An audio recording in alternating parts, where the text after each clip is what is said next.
예수님의 생애에서 가장 하이라이트, 가장 빛나는 순간이 언제라고 생각하시는지요? 그것은 성경에서 말씀할 때는 예수 그리스도의 십자가, 예수님께서 십자가에서 고난당하시고 죽으시는 그 순간이 바로 최고의 순간, 영광의 순간이라고 말씀하고 있습니다. 마가복음에서 이 3분의 1 정도가 예수님께서 이 고난당하시기 전까지의 일주일, 우리가 고난주간이라고 얘기하는 이 고난주간에 초점을 맞추고 있다라는 것입니다. 뿐만 아니라 요한복음 12장 23절 보면 인자가 영광을 얻을 때가 왔다라고 표현하고 있는데, 그 영광이 무엇과 관련되어 있냐면 예수님의 죽으심, 십자가에 달리심과 관련되어 있다는 겁니다. 그래서 예수님께서 십자가에 달려 죽으시면 많은 생명의 열매를 맺게 될 것이고, 이것이 바로 예수 그리스도의 영광이고 또 기독교 신앙의 정수다라고 말할 수 있는 것입니다. 특별히 고린도전서 2장 2절을 보면 사도 바울이 고린도 교회에서 이 마음에 서원하고 작정한 내용에 대해서 말하고 있는데요, 내가 너희 중에서 예수 그리스도와 그가 십자가에 못 박히신 것 외에는 아무것도 알지 아니하기로 작정하였습니다. 사도 바울만큼 신학적 지식을 많이 가지고 있는 사람이 있겠습니까? 또 그만큼 신실하고 능력 있는 목회자가 있겠냐라는 것입니다. 그런데 그가 뭐라고 작정했냐 하면 예수 그리스도와 그가 십자가에 못 박힌 것 외에는 아무것도 알지 아니하기로 작정했다는 겁니다. 그러니까 우리가 기독교 신앙을 가지고 있다라는 것, 그리고 하나님을 알아간다라는 것, 그것에서의 핵심은 바로 예수 그리스도와 그의 십자가라는 것입니다. 아무리 많은 것들을 알고 있고 또 아무리 많은 축복을 경험하게 되고 성공적인 삶을 살게 되고 선한 영향력을 끼친다고 말한들, 우리가 예수 그리스도와 그의 십자가를 알지 못한다면 그 모든 신앙은 사실은 헛것일 수밖에 없다라는 것을 보여줍니다. 특별히 예수님께서 십자가에 달려 고난을 받으셨을 때 7번 말씀하셨는데요, 그래서 그것을 가상칠언이라고 말합니다. 그러니까 십자가, 가상, 십자가 위에서 7가지 말씀을 하셨기 때문에 가상칠언이라고 하는데, 이번 고난주간을 맞이해서 이 가상칠언으로 7번의 말씀을 전하려고 합니다.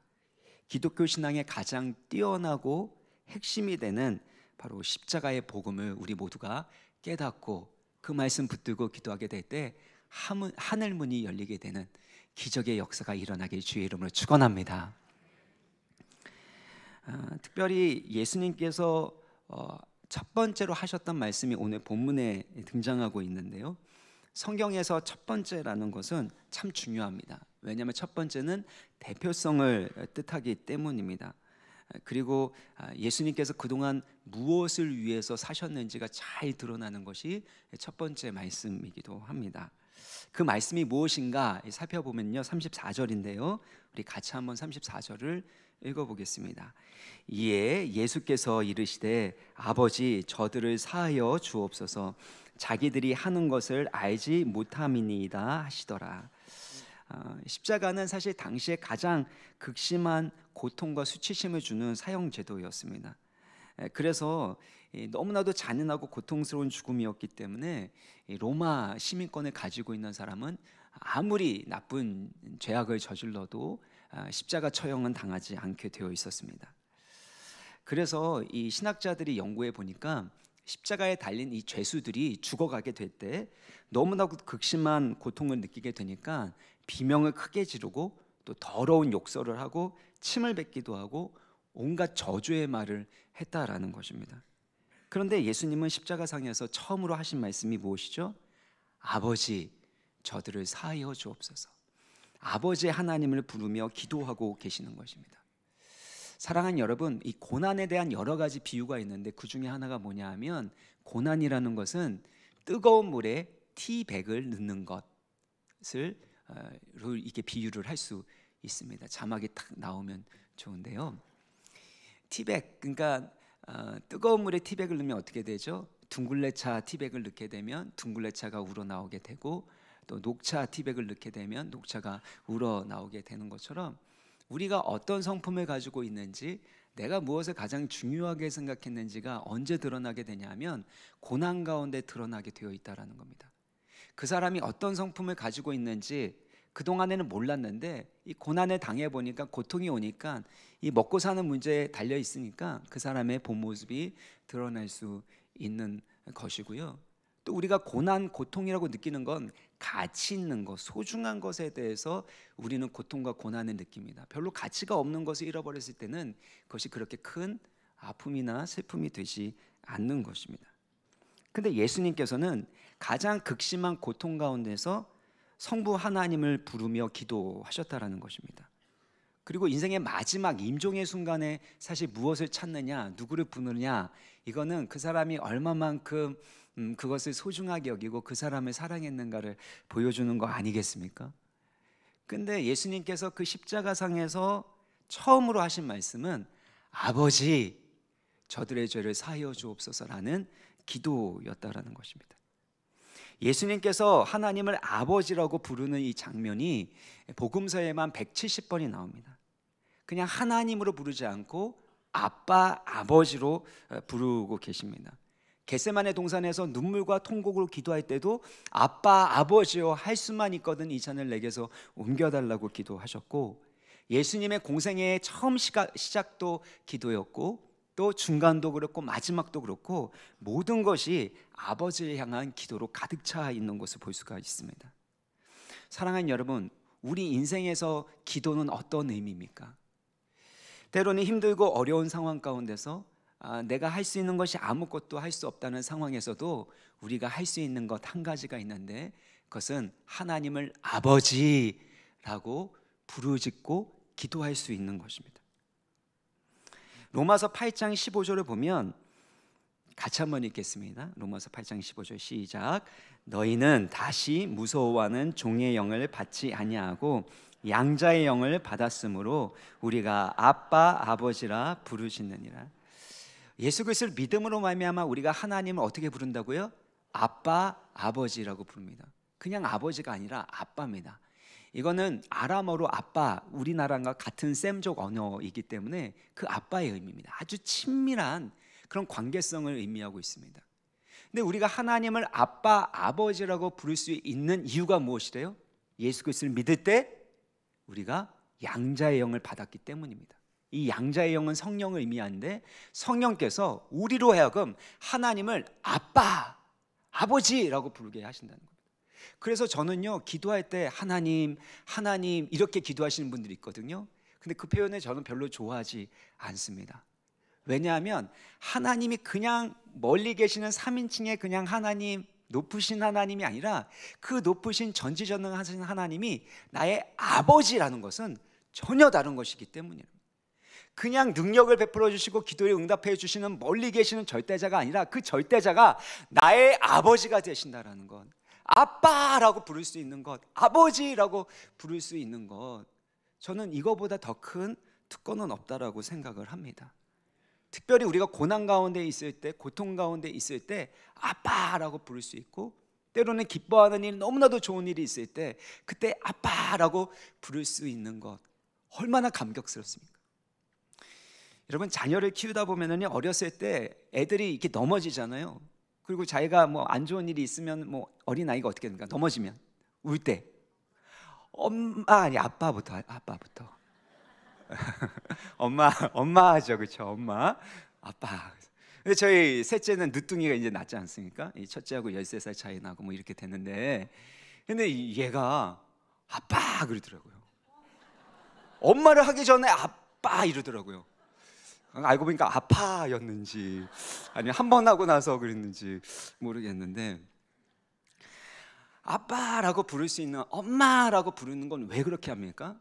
본인이 힘들 때, 아플 때, 그때 아빠, 엄마가 전부이기 때문인 거죠. 엄마라고 부르면 엄마가 오기 때문이죠. 마찬가지로 우리가 때로는 기도할 내용이 생각나지 않고 마음에 너무나도 이렇게 눌림이 있을 때는 해야 될 게 있다면 아빠, 아버지, 주여 이렇게 부르짖을 때 우리를 위하여 독생자 예수 그리스도를 주신 만큼 우리를 사랑하신 하나님 아버지께서 반드시 우리의 부르짖음에 응답하여 주실 줄 믿습니다. 우리 하나님 아버지는요, 우리 육신의 부모가 자녀를 사랑하는 것보다 우리를 더욱 사랑하십니다. 이사야 49장 15절 보면은요, 우리 같이 한번 읽어볼까요? 시작.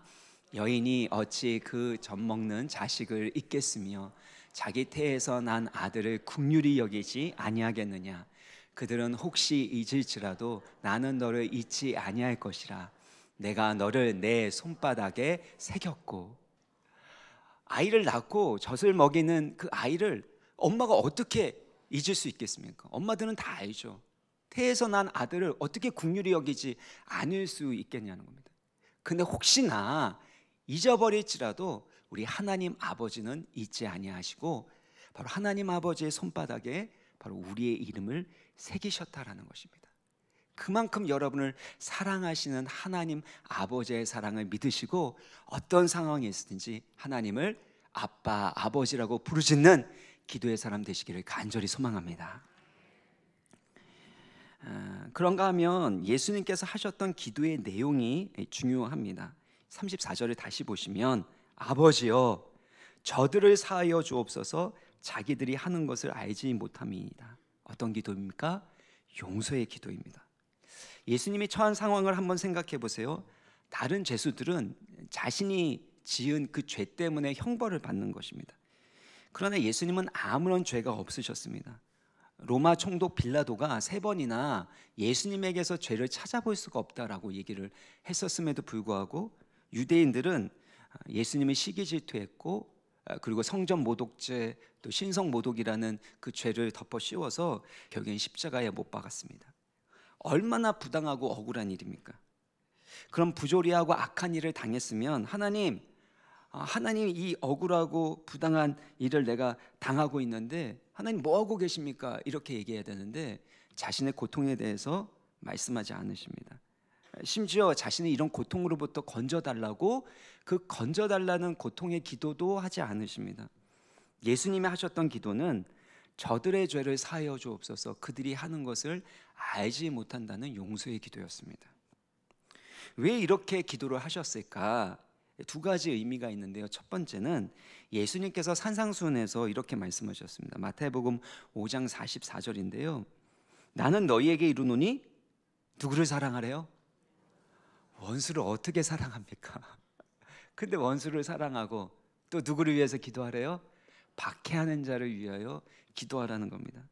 근데 우리가 할 수 없는 그 일을 예수님께서는 십자가상에서 가장 고통스러운 그 현장에서 하셨다는 겁니다. 원수를 사랑하고 박해하는 자를 위해서 기도하심으로 하나님의 뜻을 하나님의 말씀을 율법을 완전히 지키셨다라는 겁니다. 그래서 그 예수 그리스도의 의로움이 우리의 의로움이 되실 수 있게 되는 것이죠. 근데 2번째는요. 예수님께서 고난을 받으신 목적이 우리의 죄를 용서하기 위한 것이기 때문입니다. 마태복음 9장 2절을 보면 이전까지만 해도 예수님께서는 이 죄사함에 대해서 아버지께 기도하지 않으셨습니다. 뭐라고 하세요? 내 죄사함을 받았느니라 라고 선언하고 계십니다. 바로 예수님께서 죄를 사하실 수 있는 권세를 가지고 계시는 온 우주 만물을 창조하신 하나님의 아들이심을 나타내시는 것입니다. 그런데 여기에서는 왜 성부 하나님께 죄를 용서해 달라고 그들의 죄를 용서해 달라고 기도를 하실까요? 그것은 예수님께서 십자가에 달리셨을 때는 하나님의 아들로서만 십자가에 못 박히신 것이 아니라 바로 우리 죄를 지고 가는 하나님의 어린 양으로서 우리의 죄값을 대신 치르시는 대속물로서 희생 제물로서 십자가에 못 박히셨기 때문이라는 겁니다. 그래서 예수님의 고난 받으심으로 예수님이 흘리신 피로 말미암아 우리가 죄 사함을 받게 되고 하나님의 자녀가 되게 되는 것입니다. 에베소서 1장 7절을 우리 같이 읽어보겠습니다. 참 중요한데요. 시작.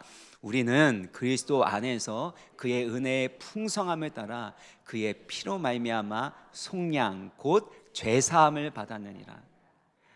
예수 그리스도의 십자가의 은혜로 말미암아 그의 보혈로 말미암아 무엇을 받았어요? 죄사함을 받았습니다. 죄 용서를 받았는데 그것을 뭐라고 표현하냐면은 속량이라고 표현합니다. 속량이라는 것은 성경에서 구속이라고 표현도 하는데 영어로는 리뎀션을 말하고 있습니다. 이 리뎀션, 구속, 속량이라는 것은 경제적인 용어인데 이 값을 주고 이 종을 되사 오는 것을 말합니다. 값을 주고 종을 되사 와서 그를 자유케 하거나 회복시키는 일을 하는 것이 바로 속량 구속의 의미인 겁니다. 그러니까 예수님께서 십자가에 달려 죽으신 것은 단순하게 우리의 죄를 용서하는 차원으로 끝나는 것이 아니라 이 죄 용서, 죄 사함이라는 것은 값을 지불해서 우리를 원래 상태로 회복시키시는, 하나님이 창조하신 그 형상의 모습으로 회복시켜 주시는 것을 의미하고 있습니다. 그래서 구원이라는 것은 사실 우리의 과거를 구속하는 것과 우리 과거를 속량하고 구원하는 것과 깊이 관련이 있습니다. 제가 이 설교를 하면서요, 성도님들을 위해서 기도하게 될 때 떠오른 기도문 중에 하나가 라인홀드 리버라는 신학자가 했었던 기도문이었습니다. 보여줄 수 있으면 보여주시고요. 잘 들어보세요. 하나님, 바꿀 수 없는 것을 받아들이는 평온과 바꿀 수 있는 것을 바꾸는 용기를 주소서. 그리고 이 둘의 차이를 분별할 수 있는 지혜를 주소서. 무엇을 기도하고 있죠? 바꿀 수 없는 것을 받아들이는 평온함이 필요하고, 또 바꿀 수 있는 것은 바꿔 나갈 수 있는 용기가 필요하다라는 겁니다. 근데 우리는 이 두 가지를 분별하지 못할 때가 참 많습니다. 내가 바꿀 수 없는 사람을 바꾸려고 하다 보니까 결국엔 내가 바꿀 수 있는 내 삶의 태도들, 또 그 사람에 대한 어떤 나의 말이나 아니면 나의 행동들, 이런 것들은 바꿀 수 있는 거 아닙니까? 사실 이삭 줍기를 하면 하나님께서 바꿀 수 없는 그 놀라운 추수에 참여하게 하실 것인데, 우리는 이삭 줍기는 하지 않고 자꾸 추수의 때에 내가 그냥 동참하기를 원하는, 내 삶이 바뀌기를 원하는 그 마음들이 있다라는 겁니다. 그래서 바꿀 수 없는 것을 받아들이는 평온, 바꿀 수 없는 것을 바꾸는 용기, 이 둘의 차이를 분별할 수 있는 지혜가 우리 가운데 너무나도 필요하다는 겁니다. 사랑하는 여러분, 우리의 과거의 문제만큼 사실 바꿀 수 없는 일이 있습니까? 과거는요, 아무리 애쓰고 노력해도 바뀌지 않습니다. 아무리 후회하고 자책하고 심지어 극단적인 선택을 할지라도 절대 과거는 달라지지 않습니다. 누군가를 탓하고 때로는 그 사람에 대한 원한을 품게 되고, 그래서 복수까지 했음에도 불구하고 과거가 달라지면 좋겠지만 과거는 바뀌지 않는다라는 것입니다. 그러니까 결국에는 과거의 후회와 고통스러운 기억에 갇혀서 살아가게 되고, 또 분노와 증오의 감옥에 갇혀서 스스로를 파괴하면서 살아가는 경우가 얼마나 많습니까? 오프라 윈프리가 이 쇼를 했을 때, 그때 제럴드 젠폴스키라는 사람이, 박사가 얘기했던 게 이거 있습니다. 용서는 과거가 달라질 수 있다는 희망을 버리는 것입니다.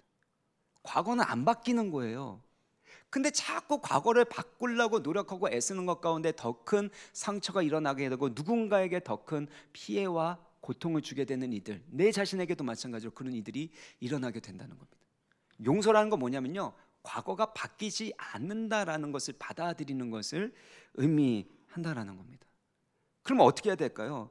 이 과거를 결국엔 구속하시는 하나님이 우리의 아버지가 되신다는 겁니다. 그래서 하나님은 우리가 구원을 받을 때 우리 가운데 하시는 일이 뭐냐면, 바꿀 수 없는 과거를 구속하시고 리뎀션 하시는 겁니다. 이걸 가장 잘 설명해 주는 이 본문 중에 하나가 창세기 50장 20절인데요. 우리 같이 한번 창세기 50장 20절의 말씀을 읽어보겠습니다. 시작. 당신들은 나를 해하려 하였으나 하나님은 그것을 선으로 바꾸사 오늘과 같이 많은 백성의 생명을 구원하게 하시려 하셨나니. 당신들이라는 것은 요셉의 형들을 의미하고 있습니다. 요셉의 형들은 요셉을 죽이려고 했습니다. 그리고 결국엔 종으로 팔아 넘기게 되죠. 그래서 요셉은 본인이 선택하지 않은 고난 가운데 종살이하면서 누명을 쓰면서 때로는 감옥에 들어가서 살아가게 됩니다. 그 모든 악행은 누가 행한 겁니까? 누가 행한 거예요? 하나님의 악을 행했습니까? 하나님의 해하신 겁니까? 아니면 누가 한 겁니까? 당신들이죠. 바로 형들이 한 겁니다. 사람들이, 죄인들이 한 것입니다. 그러나 하나님은 무엇을 하신대요? 그것을 선으로 바꾸시는 겁니다. 그래서 오늘과 같이 많은 사람의 생명을 구원하시는 일을 하시는 것이, 이것이 바로 속량, 앞서 말씀드린 값을 주고 되사와서 원래의 상태로 회복시키는 것이 바로 이 구속, 속량, 구원이라는 것입니다. 사랑하는 여러분, 우리가 예수 그리스도를 믿을 때 하나님께서 우리의 모든 죄를 용서하여 주십니다. 그렇다는 것은 바꿀 수 없는 그 과거 가운데 하나님이 일하여 주셔서 아무리 고통스럽고 힘든 일이라고 할지라도, 아무리 큰 피해와 손해와 상처라고 할지라도 그것 또한 무엇으로 바꿔주신다고요? 다시 보여주시면요, 무엇으로 바꿔주세요? 선으로 바꿔주신 줄 믿습니다. 이런 구속의 역사를 믿을 때 우리는 하나님의 용서를 받아들일 수 있는 겁니다. 그럼에도 불구하고 많은 분들이 이 하나님의 용서를 받아들이지 않습니다. 왜 그럴까요? 나는 내 자신을 용서하지 못하겠는 거예요. 하나님의 용서를 받아들인 듯 내 삶에 달라질 게 뭐가 있냐는 거예요. 근데 사랑하는 여러분, 이거는 속는 겁니다. 하나님의 용서를 받아들이게 될 때 우리 가운데 참된 회복이 일어납니다. 왜냐하면 용서라는 것은 앞서 말한 것처럼 바꿀 수 없는 과거에 대해서 받아들이고, 바꿀 수 없는 과거에 대한 희망을 버리고 다시금 시작할 수 있는 것이기 때문이라는 겁니다. 사랑하는 여러분, 여러분 가운데 무슨 일이 있든지 간에 하나님의 용서를 받아들이십시오. 하나님이 여러분을 사랑하시고 용서하신 것처럼 여러분 자신도 용서하고 받아들이기를 주의 이름으로 축원합니다. 그러면 나오미의 그 마라와 같은 쓴 인생이 결국엔 하나님의 구속의 과정을 통해서 무엇을 바뀌죠? 생명의 기쁨으로 오벳이 태어나게 되고, 오벳의 후손을 통해서 바로 이스라엘의 왕인, 그 사사시대를 종식시키는 다윗 왕이 태어나게 되고, 그를 통해서 예수 그리스도께서 오신 것처럼 우리 가운데도 이 놀라운 구속의 은혜가 임할 줄 믿습니다. 이렇게 우리가 용서를 받게 되고 다시 시작하게 될 때 해야 될 일이 있다면 그것은 예수님처럼 우리도 용서하는 삶을 살아가야 한다는 것입니다. 우리가 용서하지 않게 되면요, 앞서 말씀드린 대로 영적으로 병들게 되고 증오의 감옥, 파괴적인 분노의 감옥에 갇히기 때문입니다. 용서하다라는 이 헬라어 단어가요, 빚을 탕감하다라는 뜻을 가지고 있습니다. 그래서 주님 가르쳐 주신 기도 마태복음 6장 12절을 보면 뭐라고 합니까? 우리가 우리에게 죄 지은 자를 사하여 준 것 같이 우리 죄를 사하여 주시옵고. 근데 여기에서 죄를 사한다라는 것이 원래 헬라어 원문에는요 정말 중요한데요, 무엇을 탕감하는 거예요? 빚을 탕감하는 것으로 표현되어 있습니다. 그래서 우리에게 빚진 자들을 탕감하여 준 것 같이 우리의 빚진 것들을 탕감하여 주십시오, 용서해 달라는 것이 원래 헬라어 원문의 의미인 겁니다. 그러니까 용서라는 것은 빚을 탕감하라는 뜻을 가지고 있는 거죠. 빚을 지면 어떻게 되죠? 빚을 갚을 때까지 그 채무 관계에 묶여 있게 되어 있습니다. 심지어는 그 채무 관계에 있으면 이 돈 받아들입니다, 뭐 못 받은 돈 받아들입니다, 이런 거 해가지고 무시무시한 안 좋은 끔찍한 일도 일어나게 되는데요, 우리도 마찬가지입니다. 용서하지 않게 되면 사실 그 사람이 우리에게 빚을 졌지만 우리가 묶이게 되는 일들이 일어나게 됩니다. 먼저는 용서하지 않으면 내가 받은 과거의 상처와 고통스러운 기억에 계속해서 묶이게 되고 끌려다니게 되어 있습니다. 어떤 여중생이 남자 같은 모습을 하는 거예요. 목소리도 남자같이 하고 행동도 남자같이 하는 겁니다. 그래서 제가 얘기 나눠서 상담하다 보니까 이 두 가지 요인이 있더라고요. 첫 번째는 할머니가 본인들이 키워주셨는데 오빠만 정말 맛있는 반찬 해주고, 또 그렇게 오빠만 장남 노릇, 이렇게 할머니 옛날 분들이니까 그렇게 했다라는 겁니다. 또 하나는 뭐냐면 8살인가 7살에 그때 엄마가 처음으로 심부름을 시켰는데 밤에, 그런데 문방구로 가서 이렇게 문구를 이렇게 사오는 거였는데 그때 어떤 나쁜 이 아저씨가 부른 거예요. 공원으로 잠깐 가자고. 그래서 거기에서 이제 나쁜 짓을 하려고 한 겁니다. 그때 이제 주변에 가던 사람이 그걸 보게 되고, 그래서 이제 다행히 더 안 좋은 일이 일어나지 않았는데, 그리고 나서 이게 상담도 받고 정신과 치료를 좀 받을 필요가 있었는데 그냥 넘어가 본 거예요.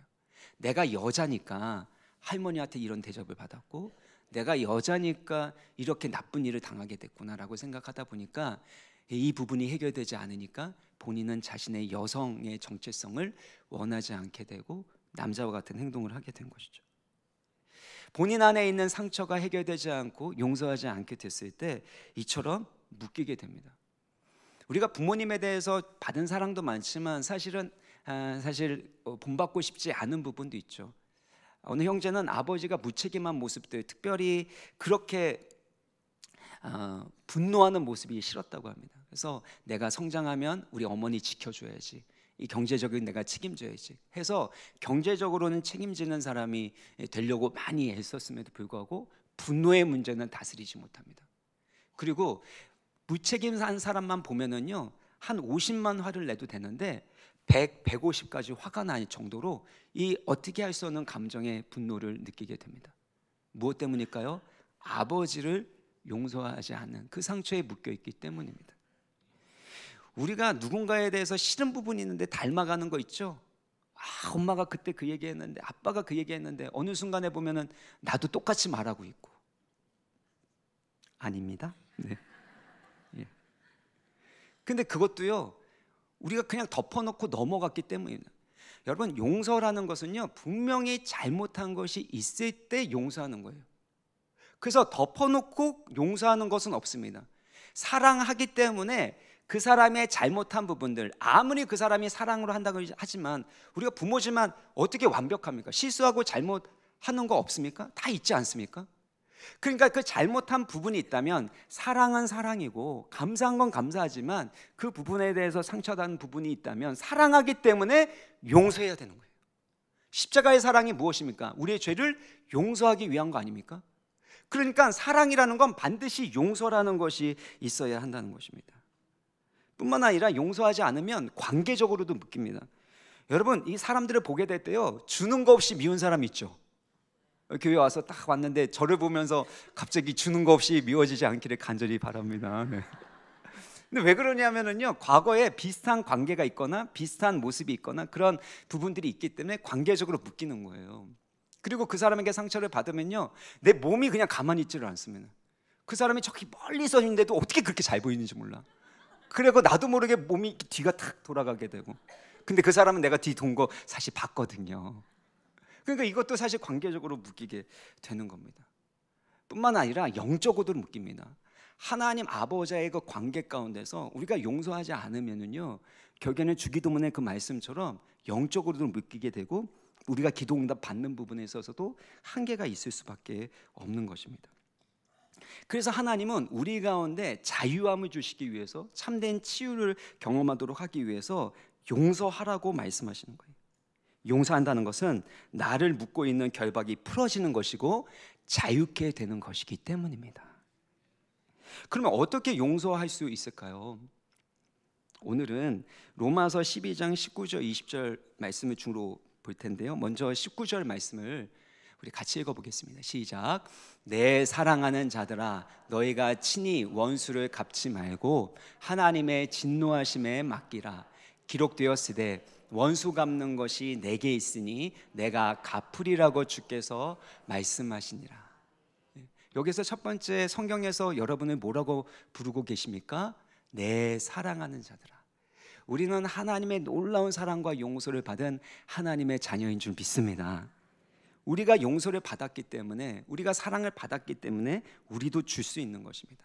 만약에 줄 수 없다면 그것은 내가 사랑이 결핍되어 있고 용서의 은혜를 내가 누리지 못하고 있다라는 겁니다. 골로새서 3장 13절을 보면은요, 용서하는데 어떻게 용서하라고 하죠? 누가 누구에게 불만이 있거든, 불만이 없을 수가 없죠. 우리 모든 인간관계 가운데서, 가정에서도 교회에서도 모든 이들 가운데서, 회사 직장에서도 마찬가지로 불만이 있는데 그때 무엇을 하래요? 서로 용납하고 피차 용서하되, 그 다음부터 같이 읽겠습니다. 시작. 주께서 너희를 용서하신 것 같이 너희도 그리하고. 그러니까 기독교 신앙에서 용서하라는 것은요, 그냥 율법적 명령이 아닙니다. 안 해? 가만두지 않을 거야. 이게 아니라 바로 하나님께서 우리 가운데 베풀어 주신 그 사랑과 용서를 많이 받으면 받을수록 우리도 용서할 수 있고 용서하는 만큼 치유되고 자유케 될 수 있다라는 것입니다. 그러면 여러분 더 많이 사랑받으시길 바랍니다. 더 많이 하나님 아버지의 용서의 은혜를 누리시기를 주의 이름으로 축원합니다.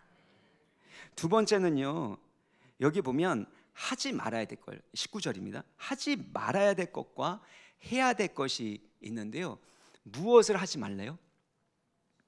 너희가 친히 원수를 갚지 말라라는 것입니다. 여러분, 용서하지 않는다라는 것은요, 내가 원수 갚겠다는 겁니다. 예를 들면요, 내가 누군가에게 상처를 받았습니다. 피해를 받았습니다. 그러면 어떻게 합니까? 적극적으로든 소극적으로든 보복하는 마음 갖게 됩니다. 그걸 원한이라고 말하는 거거든요. 그 사람이 한 만큼의 값을 치르게 하고 싶은 거죠. 내가 치르게 하고 싶은 마음이 들 수도 있고, 아니면은 상상 속으로 그 사람이 잘못되는 일들, 하늘에서 벌 받게 되고 막 망하게 되는 막 이런 것들을 상상하게 되는 일이 있지 않습니까? 이런 것들도 사실은 보복하는 거예요. 상상 속으로. 그리고 소극적으로도 여러분 보복하면서 살아가는 거 아십니까? 남편이 나에게 상처 주면은요, 그러면 그거대로 어떻게 해요? 쏘아 붙여주는 거죠. 당신도 한번 당해봐. 나 건드리면 가만히 있지 않아. 내가 20년 30년간 됐는데 이제 뭐 참아 하면서 이렇게 하게 되는데, 예. 이게 뭐냐면은요, 결국에 나 상처받은 만큼, 나 고통하는 만큼 당신도 한번 그걸 알아야 된다라는 소심한 복수인 겁니다. 20년 전에 30년 전에 있었던 신혼생활 할 때 그때 했던 실수를 왜 지금 또 얘기하십니까?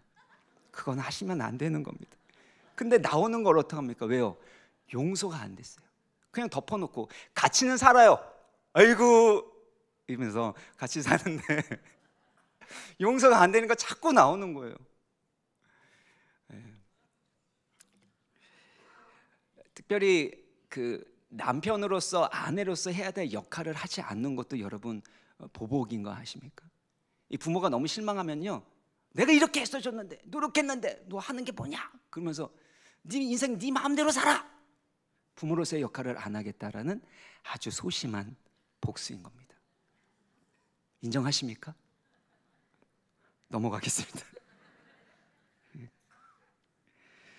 그러니까 결국엔 용서하지 않는다라는 것은요, 내가 보복하고 내가 갚아주려는 그 마음들이 있다라는 것입니다.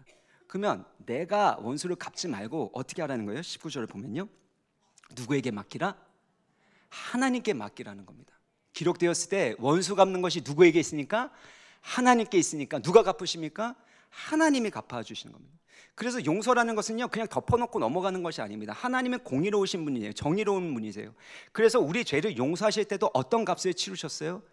독생자 예수 그리스도, 온 우주하고도 바꿀 수 없는 가장 귀한 아들을 주시는 대가를 지불하시는 것을 통해서 우리를 용서하셨다는 겁니다.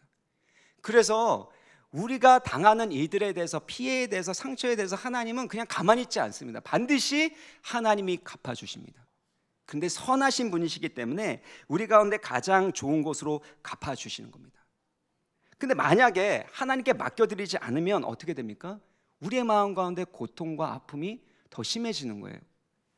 20절을 보면은요, 이 얼마나 용서하지 않는 것이 고통스러운지가 20절에 나와 있는데, 내가 숯불을 그 머리에 쌓아놓으리라. 숯불을 쌓아놓는다라는 것은 부끄럽게 만든다라는 겁니다. 그러니까 원수가 줄이거든 먹이고 목마르거든 마시게 하는 것을 통해서 그 원수를 부끄럽게 만든다라는 것인데, 문자적으로 한번 생각해 보세요.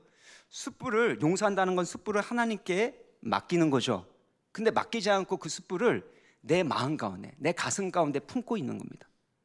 여러분, 숯불을 품고 있는 나의 마음과 가슴은 어떨까요? 얼마나 타들어가는 고통과 아픔이 있겠습니까? 화상 입는 그 끔찍한 고통을 내가 끌어안고 살아가는 것 같은 것이 바로 용서하지 않는 거라는 겁니다. 그래서 용서하지 않는 것은 누구에게 가장 큰 손해입니까? 내가 제일 손해고 내가 제일 고통스러운 거예요. 때로는 저 사람 용서하는 것, 저 사람에서 기도하는 건 너무 싫은 거예요. 그런데 그런 마음을 품는 건 숯불을 품고 있는 것 같습니다. 그러나 그 숯불을 하나님께 올려드리면 내 마음 가운데 치유의 역사가 일어날 뿐만 아니라 하나님께 맡겨드리면 하나님이 가장 선하게 갚아주실 줄 믿습니다. 이게 바로 용서의 핵심이에요. 하나님은 절대 그냥 넘어가지 않습니다. 근데 특별히 이렇게 하나님께 맡겨드릴 때 구체적으로 무엇에 맡겨드리라고 하냐면 19절을 다시 한번 보시겠습니까? 어디에 맡겨드리래요? 하나님의 진노하심. 우리가 고통 가운데 상처받고 그래서 막 분노할 때 있지 않습니까? 절대 용서 못합니다 주님, 내가 왜 용서해야 됩니까? 이렇게 분노하게 되어질 때 그때 하나님 아버지의 감정 상태가 어떠시대요? 우리와 같이 분노하고 계신다는 겁니다.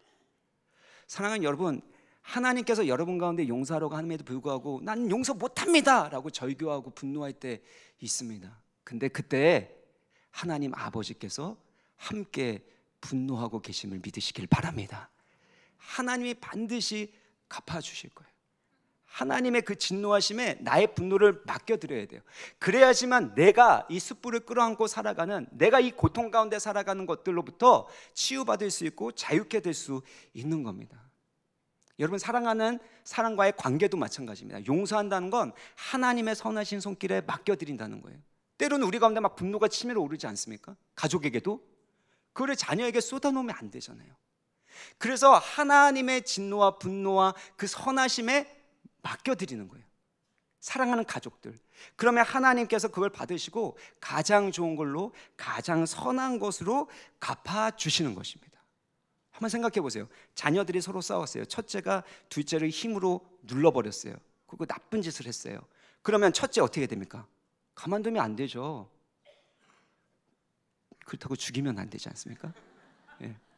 근데 죽이고자 하는 마음을 가지면 안 되는 거고, 그 아이가 이것들을 잘 깨달아서 교정이 돼서 서로 화해할 수 있도록 도와주는 역할이, 그게 부모의 역할 아니겠습니까? 그러니까 하나님이 갚아주신다는 것도 마찬가지입니다.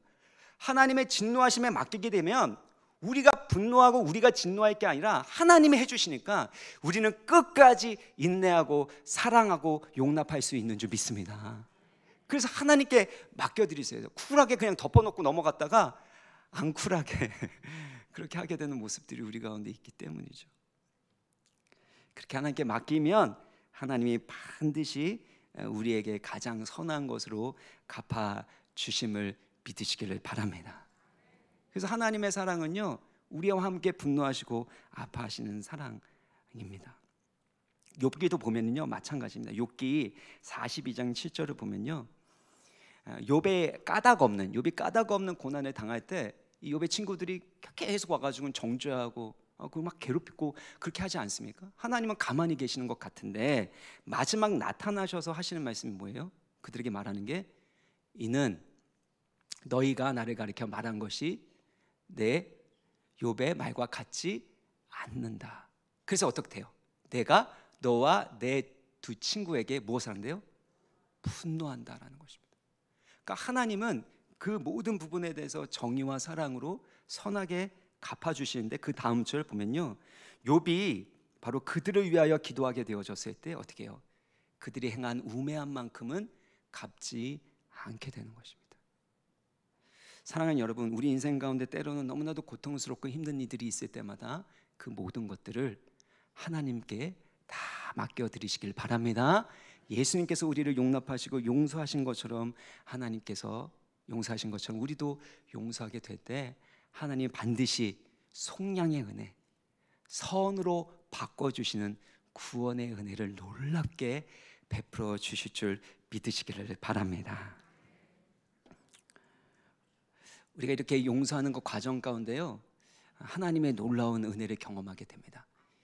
용서하다 보면은요, 그동안에 참 이런 것들을 많이 경험하게 됐습니다. 그동안 응답되지 않았던 기도가 응답되고, 또 형제 사이에 틀어져 가지고 이게 안 됐었던 것들을 이게 풀어진 역사가, 그동안에 시어머니 모시면서 살아갔는데 그 시어머니를 용서하게 될 때, 하나님의 아버지의 마음으로 용서하게 되고 맡겨드리게 될 때, 그동안 기도했었던 형제간의 그 갈등의 문제가 해결된 역사가 있었고, 하여튼 여러 가지 재정적인 문제나 사업적인 문제도 바로 이 용서의 권세를 통해서 해결되는 것을 전 참 많이 보게 되었습니다. 그럼에도 불구하고 용서하는 건 어떤가요? 용서했는데 자꾸 또 그 생각이 나는 거죠. 또 용서했는데 또 생각이 나고, 또 용서했는데 또 화가 치밀어 오르는 그런 과정들을 반복하게 되는데, 그 과정을 통해서 예수 그리스도의 사랑과 은혜를, 그 십자가의 복음을 더 깊이 체험할 수 있습니다.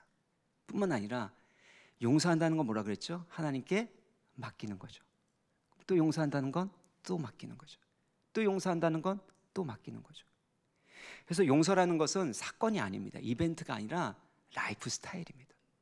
우리의 삶 전체에서 반복해서 해나가는 이 용서가 결국엔 하나님께 맡겨드림으로 인하여 많이 맡겨드릴수록 하나님의 갚아주시는 그 선하심과 신실하신 은혜가 우리 가운데 풍성해지는 것, 이것이 바로 용서라는 것입니다. 그래서 저는요, 용서가 1등 권세라고 생각합니다. 용서 끊임없이 하는 그 과정을 통해서 하나님의 사랑을 풍성하게 누리시고 하나님의 갚아주시는 선한 능력을 체험하시기를 주의 이름으로 축원합니다. 찬양하시겠습니다. 아버지 사랑 내가 노래해. 아버지 사랑 내가 노래해. 아버지 은혜 내가 노래해. 그 사랑 변함없으신, 거짓없으신, 성실하신 그 사랑, 상한 갈 때 꺾지 않으시는, 상한 갈 때 꺾지 않으시는, 꺼져가는 등불 끄지 않는 그 사랑, 그 사랑 변함없으신, 거짓없으신, 성실하신 그 사랑,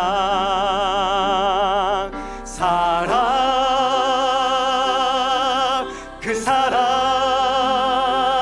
날 위해 죽으신, 날 위해 다시 사신 예수 그리스도, 다시 오실 그 사랑, 죽음도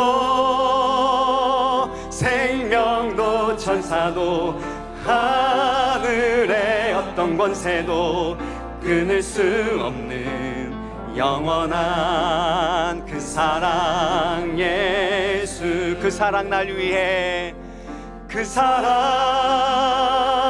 날 위해 죽으신, 날 위해 다시 사신 예수 그리스도, 다시 오실 그 사랑, 죽음도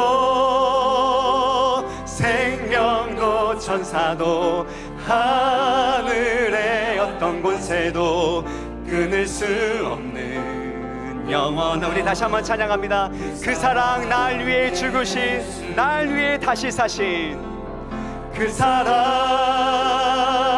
날 위해 죽으신, 날 위해 다시 사신 예수, 다시 오실 그 사랑, 다시 오실 그 사랑, 죽음도 생명도 천사도 하늘의 어떤 권세도 끊을 수 없는 영원한 그 사랑, 예수. 우리가 이 놀라운 사랑을 받은 하나님의 사랑받는 존귀한 아들과 딸인 줄 믿습니다.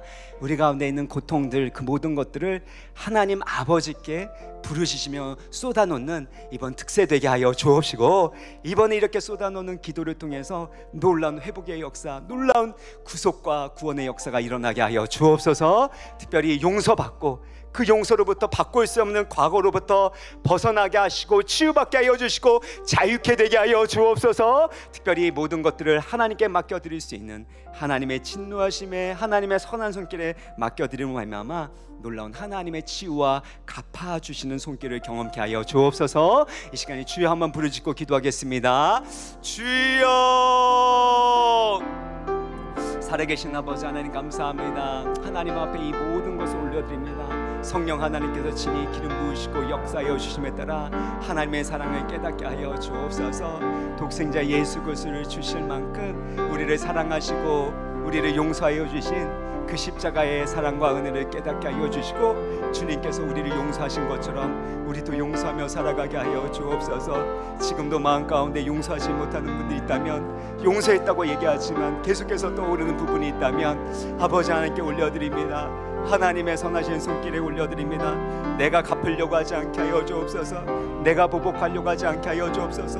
하나님께 맡겨드리고 용서하게 하여 주시고 끝까지 사랑할 수 있도록 주여 힘을 주옵소서. 사랑을 부어 주옵소서. 하나님의 그 마음과 그 뜻을 깨닫게 하여 주시옵소서. 아버지 하나님께 모든 것을 의탁하고 맡깁니다. 주님 이번 특세를 통해서 하나님의 크신 그 사랑과 은혜를 경험케 하여 주시옵소서.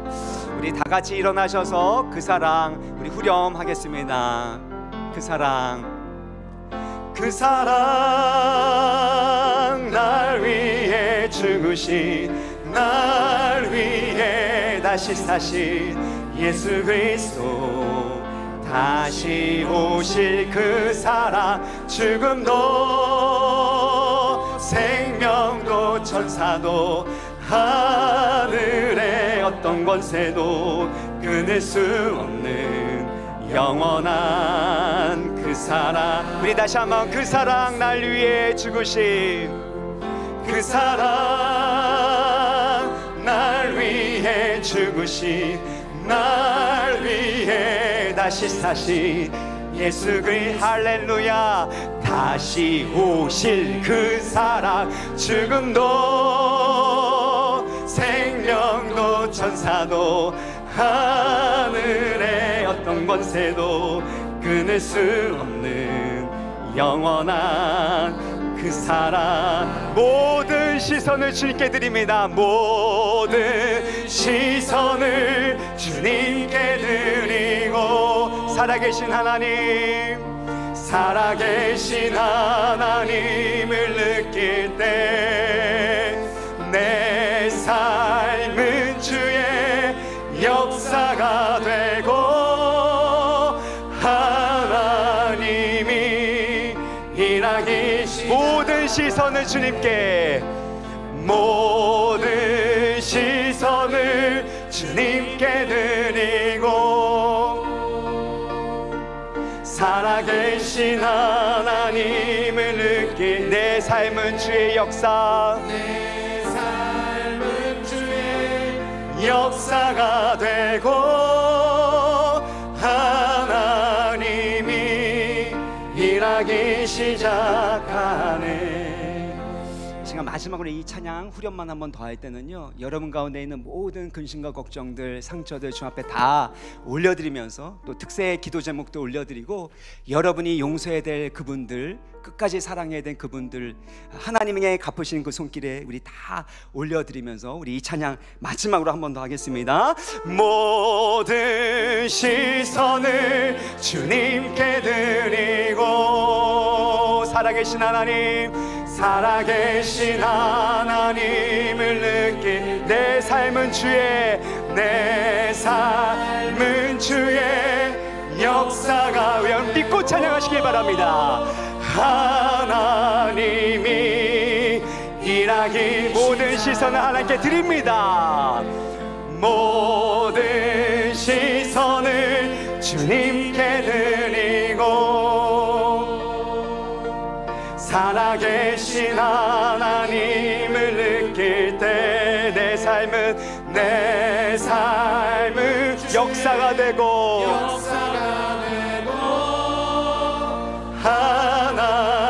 하나님이 일하기 시작하네. 살아계신 하나님 아버지, 우리 가운데 있는 어떤 고통과 아픔이지라도 우리 하나님 아버지께 모두 다 올려드릴 수 있는 기도의 사람들 되게 하여 주옵소서. 아빠 아버지라고 부르짖을 때마다 주님 응답하여 주시옵소서. 하나님 아버지께 부르짖을 수 있도록 주의 성령께서 우리 가운데 역사하여 주옵시고, 주의 성령으로 우리를 붙들어 주시고 인도하여 주옵소서.